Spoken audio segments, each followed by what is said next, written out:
YSR Congress party IT wing legal cell రాష్ట్ర కమిటీలను ఈ రోజు ప్రకటించారు.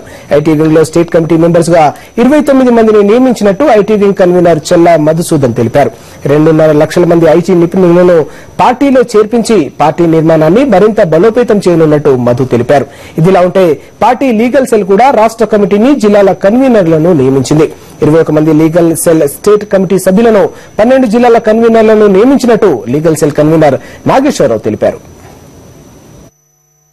ఐటీ ఉద్యోగుల్లో సేవాభావం పెంచే విధంగా వాళ్ళని మోటివేట్ చేసి రక్తదానము, నేత్రదానము మరియు అంటే సోషల్ అవేర్నెస్ ప్రోగ్రామ్స్ అంటే ఇప్పుడు చాలా వరకు గో గ్రీన్ చాలా ఉన్నాయి మనం చేయాల్సినవి.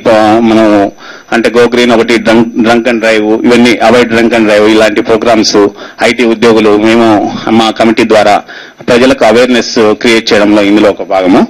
ఈ రోజున పార్టీకి ఏ పొలిటికల్ పార్టీకైనా అపోజిషన్ లో ఉన్న పొలిటికల్ పార్టీస్ కి లీగల్ సెల్ అనబడేది, న్యాయవాద వృత్తిలో ఉన్న ప్రొఫెషనల్స్ అనబడేది చాలా ముఖ్యమైనదని చెప్పి మనందరికీ తెలుసు.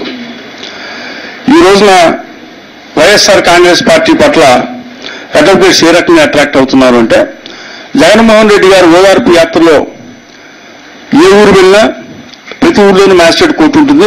ఏ మ్యాజిస్ట్రేట్ కోర్టు ఉన్న 5-6 అడ్వకేట్స్ కూడా అందరూ వచ్చి జగన్ గారిని కలిసి లీగల్ సెల్లో చేయడానికి, పనిచేయడానికి, పార్టీలో పనిచేయడానికి ముందుకు వస్తున్నారంటే ఆ విధంగా జగన్మోహన్ రెడ్డి గారి నాయకత్వం